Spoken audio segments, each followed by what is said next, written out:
നമസ്കാരം. അല്ലു അർജുൻ നായകനായ പുഷ്പ 2 എന്ന് പറയുന്ന സിനിമ ചരിത്രം തിരുത്തിക്കുറിച്ചുകൊണ്ട് 6 ദിവസം കൊണ്ട് 1000 കോടി കളക്ഷൻ നേടി മുന്നേറുകയാണ്. ഞാൻ എന്തുകൊണ്ടാണ് ഒരു സിനിമയെക്കുറിച്ച് സംസാരിക്കുന്നതെന്ന് നിങ്ങളിൽ ചിലരെങ്കിലും ചിന്തിച്ചേക്കും. അതിന് ചില കാരണങ്ങളുണ്ട്.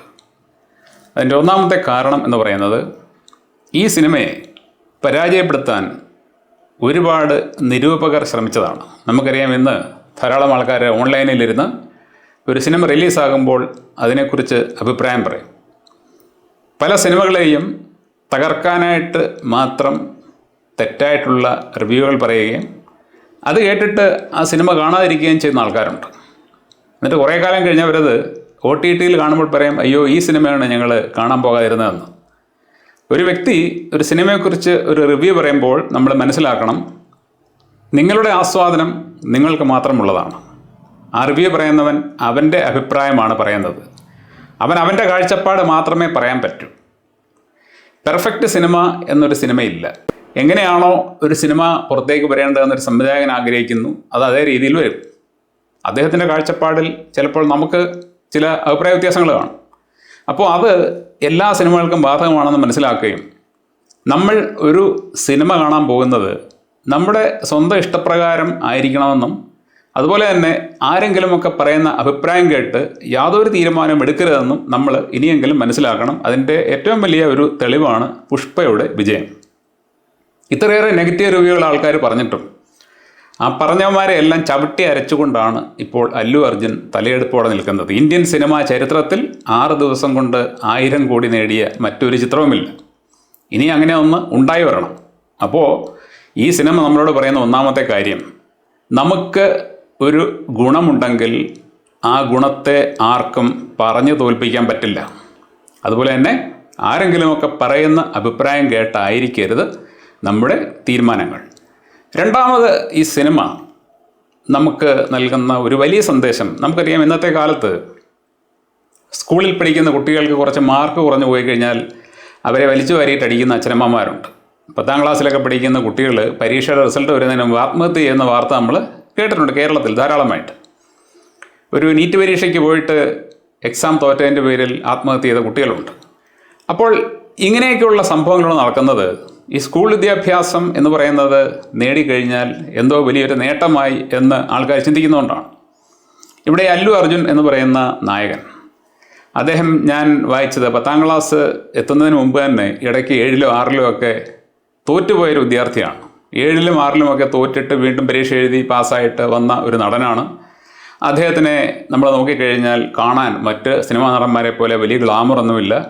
അദ്ദേഹം ആദ്യം അഭിനയിച്ച സിനിമ ഒരു പരാജയമായിരുന്നു. എന്നാൽ ആ വ്യക്തി ഇന്ന് ഇന്ത്യയിലുള്ള എല്ലാ സിനിമാ നടന്മാരെയും താഴെയാക്കിയിരിക്കുകയാണ്.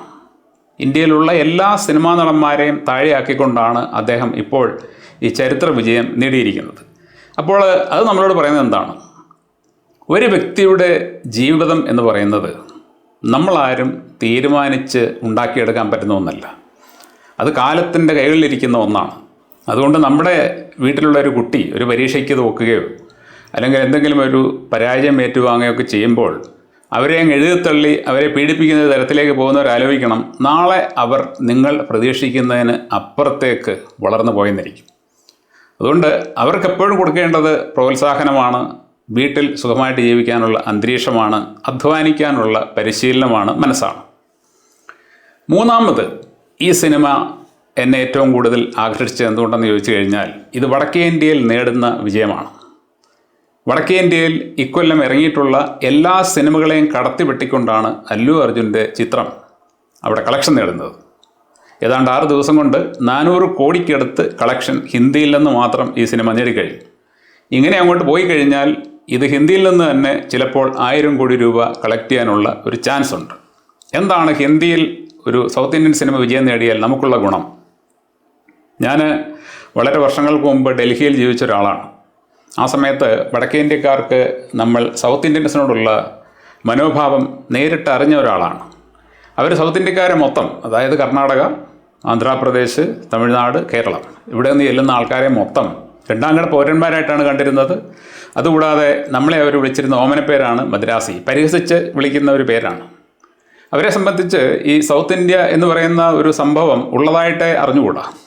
ഇന്ത്യ എന്ന് പറഞ്ഞു കഴിഞ്ഞാൽ ഹിന്ദി സംസാരിക്കുന്ന സംസ്ഥാനങ്ങൾ മാത്രമാണെന്നാണ് അവരുടെ ചിന്ത. നമ്മളെ വളരെ താഴ്ന്ന കണ്ടോടുകൂടി തന്നെയാണ് അവർ കണ്ടിരുന്നത്. നമ്മുടെ നിറവും അതുപോലെ തന്നെ മറ്റു പലതും അവരെപ്പോഴും പരിഹസിക്കുമായിരുന്നു.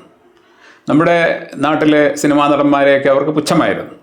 സിനിമ എന്നാൽ ഹിന്ദി സിനിമ മാത്രമാണ്. ഒരുപാട് വിവേചനം നമ്മുടെ സിനിമാക്കാർ ഈ വടക്കേ ഇന്ത്യക്കാരിൽ നിന്നും നേരിട്ടിട്ടുണ്ട്.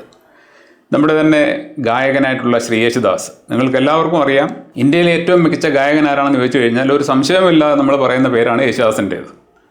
വളരെ മഹാനായ ഗായകനായിരുന്നു SP ബാലസുബ്രഹ്മണ്യം. അദ്ദേഹം ഒരിക്കൽ യേശുദാസ് ഇരിക്കുന്ന ഒരു വേദിയിൽ പറഞ്ഞത്, ഞാനൊരു നല്ല ഗായകനാണ്, വളരെ നല്ലൊരു ഗായകനാണ് ഞാൻ, പക്ഷേ മഹാഗായകനെന്ന് വിളിക്കാൻ അർഹതയുള്ള ഒരേ ഒരു വ്യക്തി യേശുദാസാണ്. യേശുദാസ് ഇത്രയും വലിയൊരു ഗായകനായിട്ടും വടക്കേ ഇന്ത്യക്കാർ അദ്ദേഹത്തെ കാണുന്നത് ഇപ്പോഴും അവരുടെ ചില ഗായകരുണ്ട്, മുഹമ്മദ് റാഫി, അതുപോലെ തന്നെ കിഷോർ കുമാർ, മുകേഷ്, ഇവരുടെയൊക്കെ താഴെ നിൽക്കുന്ന ഒരു ഗായകൻ എന്ന നിലയിലാണ് അവർ കാണുന്നത്. അതിൻ്റെ കാരണം എന്താണ്? അദ്ദേഹം ഒരു സൗത്ത് ഇന്ത്യനാണ്. നേരെ മറിച്ച് യേശുദാസാണ് ഏറ്റവും കൂടുതൽ നാഷണൽ അവാർഡ് നേടിയിട്ടുള്ള ഗായകൻ. അദ്ദേഹത്തെ പോലെ പാടാൻ കഴിവുള്ള മറ്റൊരു ഗായകൻ ഇന്ത്യയിൽ ഉണ്ടായിട്ടില്ല ഇന്നേ വരെ. ഇങ്ങനെ സൗത്ത് ഇന്ത്യൻസ് എന്ന് പറഞ്ഞു കഴിഞ്ഞാൽ നോർത്ത് ഇന്ത്യക്കാരെക്കാളൊക്കെ വളരെ താഴെക്കടയിൽ കിടക്കുന്ന ഒരു ജനവിഭാഗമാണെന്നുള്ള ഒരു ധാർഷ്ട്യം ഇവർക്കുണ്ടായിരുന്നു. ആ ധാർഷ്ട്യത്തെയാണ് ഇപ്പോൾ അല്ലു അർജുൻ തകർത്ത് ഉടച്ച് എറിഞ്ഞിരിക്കുന്നത്.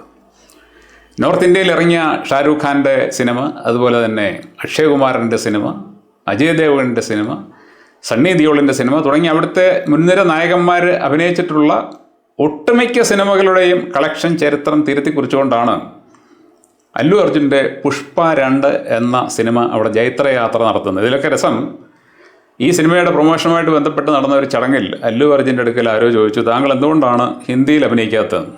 അപ്പോൾ അദ്ദേഹം പറഞ്ഞത്, ഹിന്ദി സിനിമ ഒരു വളരെ വലിയ ലോകമാണ്, എന്നെപ്പോലെയുള്ള ഒരു നടന് അവിടെയൊക്കെ അഭിനയിക്കുന്ന കാര്യം അങ്ങനെ ആഗ്രഹിക്കാൻ പോലുമുള്ള കഴിവില്ല എന്നും, ഒരു ഹിന്ദി സിനിമയിലൊക്കെ അഭിനയിക്കുക എന്നുള്ളത് എന്നെപ്പോലെ ഒരു നടൻ്റെ ഒരു ആജീവനാന്ത അല്ലെങ്കിൽ ജീവിതത്തിൽ ഒരിക്കൽ മാത്രം നേടിയെടുക്കാവുന്ന ഒരു വലിയ കാര്യമാണ് എന്നുമൊക്കെ ആണ് അദ്ദേഹം പറഞ്ഞത്. എന്ന് പറഞ്ഞു കഴിഞ്ഞാൽ ഹിന്ദി സിനിമ ഞങ്ങളെപ്പോലുള്ള സൗത്ത് ഇന്ത്യൻസിന് വളരെയധികം ദൂരെയുള്ള ഒരു സാധനമാണ്, അല്ലെങ്കിൽ ഞങ്ങൾക്കൊക്കെ വളരെ അപ്രാപ്യമായ ഒന്നാണ് എന്നുള്ള തരത്തിലാണ് അദ്ദേഹം സംസാരിച്ചത്. എന്നാൽ അദ്ദേഹത്തിൻ്റെ തെലുങ്കിലുണ്ടാക്കി ഹിന്ദിയിലേക്ക് ഡബ്ബ് ചെയ്ത പുഷ്പ 2 എന്ന് പറയുന്ന സിനിമയാണ് ഇപ്പോൾ ഇന്ത്യക്കാരെ മുഴുവൻ ഞെട്ടിച്ചുകൊണ്ട് നോർത്ത് ഇന്ത്യയിൽ വൻ വിജയം നേടുന്നത്.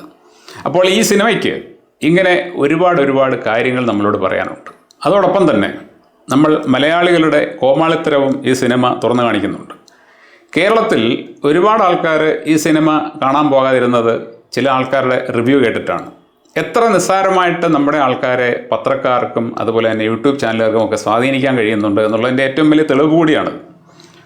ഒരു പത്രത്തിൽ എന്തെങ്കിലും ഒരു വാർത്ത വന്നു കഴിഞ്ഞാൽ അതിൻ്റെ പിന്നിൽ ചില തൽപര കക്ഷികളുണ്ടെന്നും അവരുടെ താല്പര്യാർത്ഥം ഇടുന്ന വാർത്തയാണെന്നും ഒന്നും മനസ്സിലാക്കാൻ കഴിവില്ലാതെ അത് അതേപടി വിശ്വസിച്ച് പ്രതികരിക്കുന്ന ഒരു ജനതയാണ് കേരളത്തിലുള്ളത്. അത്തരത്തിലുള്ള ധാരാളം വാർത്തകൾ ഇന്നത്തെ പത്രത്തിലുമുണ്ട്. ഞാനൊന്നും പറയുന്നില്ല, വീഡിയോ നീണ്ടുപോകും.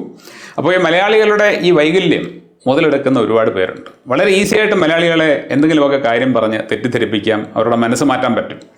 മലയാളികൾക്ക് സ്വന്തമായിട്ട് ഒരു കാര്യം നേരിട്ടറിഞ്ഞ് പ്രവർത്തിക്കുന്ന പ്രതികരിക്കുന്ന ഒരു രീതിയില്ല. അതുകൂടാതെ ഈ പുഷ്പ 2 എന്ന് പറയുന്ന സിനിമയെക്കുറിച്ച് നമ്മുടെ നാട്ടിലെ ഒരുപാട് ആൾക്കാർ പറഞ്ഞ ഒരു അഭിപ്രായം, ഫഹദ് ഫാസിലിന് അവർ നല്ലൊരു റോള് കൊടുത്തില്ല, അദ്ദേഹത്തിനെ ഒരു കോമാളിയാക്കി എന്നൊക്കെയാണ്. ഈ സിനിമ സംവിധാനം ചെയ്ത സുകുമാർ എന്ന് പറയുന്ന സംവിധായകൻ, അദ്ദേഹത്തിൻ്റെ മനസ്സിൽ ഈ ചിത്രമുണ്ട് തുടക്കം മുതൽ അവസാനം വരെ. അതെങ്ങനെയായിരിക്കണം, അതിലെ ഓരോ കഥാപാത്രവും എങ്ങനെയായിരിക്കണം, ആ കഥാപാത്രത്തിൻ്റെ മാനറിസം എന്തായിരിക്കണം എന്നുള്ളതിനെക്കുറിച്ച് അദ്ദേഹത്തിനൊരു കാഴ്ചപ്പാടുണ്ട്.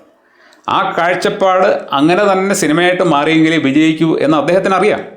അപ്പോൾ അദ്ദേഹം അത് കൃത്യമായിട്ട് തന്നെയാണ് ചെയ്തത്. ഫഹദ് ഫാസിലിന് അങ്ങനത്തെ ക്യാരക്ടർ കൊടുത്തെങ്കിൽ മാത്രമേ അത് ഇമ്പാക്റ്റ് ഉണ്ടാക്കൂ എന്നാർക്കറിയാം, സംവിധായകന് അറിയാം. അതിപ്പോൾ ഈ സിനിമയുടെ ചരിത്ര വിജയം തെളിയിക്കുകയും ചെയ്യുന്നു.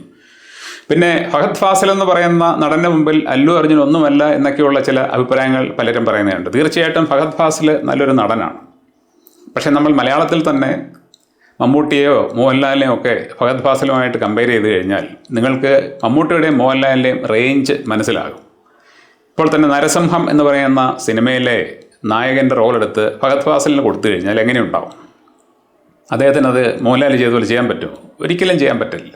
ദ കിങ് എന്ന് പറയുന്ന സിനിമയിൽ മമ്മൂട്ടി ചെയ്ത കളക്ടർ റോൾ ഫഹദ് ഫാസിൽ ചെയ്താൽ എങ്ങനെയിരിക്കും? അപ്പോൾ നമ്മൾ തിരിച്ചറിയണം, ചില നടന്മാർക്ക് ചില റോളൊക്കെ ഭംഗിയായിട്ട് ചെയ്യാനുള്ള കഴിവുണ്ടാകും.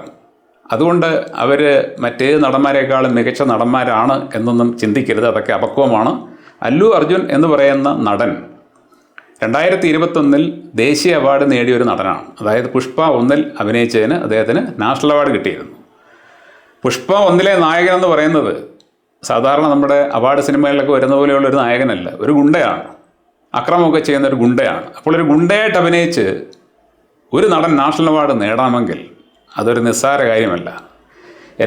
എൻ്റെ അറിവ് ശരിയാണെന്നുണ്ടെങ്കിൽ ഇന്ത്യയിൽ ഗുണ്ടകളുടെ റോൾ ചെയ്ത് ദേശീയ അവാർഡ് നേടിയ 2 നടന്മാരേ ഉള്ളൂ. ഒന്ന് അമിതാഭ് ബച്ചനാണ്, 2 അല്ലു അർജുനാണ്. അപ്പോൾ ഒരു ഗുണ്ടയുടെ റോളിലൊരു പ്രത്യേക മാനറിസം കൊടുത്ത് അതിന് മറ്റാർക്കും കൊടുക്കാൻ പറ്റാത്ത ചില ബോഡി ലാംഗ്വേജ് കൊടുത്ത് ആ കഥാപാത്രത്തെ ഉജ്ജ്വലമാക്കി മാറ്റി ഒരു നാഷണൽ അവാർഡ് നേടാൻ അല്ലു അർജുന് കഴിവുണ്ടെങ്കിൽ നിങ്ങൾ ഫഹദ് ഫാസിലിനെ അദ്ദേഹമായിട്ട് കമ്പയർ ചെയ്ത് ഫഹദ് ഫാസിലിൻ്റെ വില കളയരുത്. അദ്ദേഹം ഒരു നല്ല നടനാണ്, നമുക്കറിയാം. പക്ഷേ അദ്ദേഹത്തെക്കാളൊക്കെ വളരെ വളരെ ഉയരത്തിൽ നിൽക്കുന്ന ഒരു നടനാണ് അല്ലു അർജുൻ. ഇന്നത്തെ സമയത്ത് ഇപ്പോൾ ഇന്ത്യയിൽ അദ്ദേഹം കഴിഞ്ഞ മറ്റേത് നടനുമുള്ളൂ. സാക്ഷാൽ രജനീകാന്ത് പോലും ഇപ്പോൾ അല്ലു അർജുൻ്റെ താഴെയാണ് നിൽക്കുന്നത്. കാരണം അത്ര അഭൂതപൂർവമായ വിജയമാണ് പുഷ്പ 2 നേടുന്നത്. ഇങ്ങനെയൊക്കെയുള്ള ചരിത്ര വിജയങ്ങൾ വല്ലപ്പോഴും മാത്രമേ സംഭവിക്കൂ. ഇനി ഇത് തിരുത്തിക്കുറിക്കാൻ ഒരു സിനിമ പിറക്കണം. ഇത് എൻ്റെ ഒരു അനുമാനം ശരിയാണെങ്കിൽ 2000 കോടി രൂപയ്ക്ക് മുകളിൽ കളക്ഷൻ നേടാൻ സാധ്യതയുള്ള ഒരു സിനിമയാണ്. Thank you.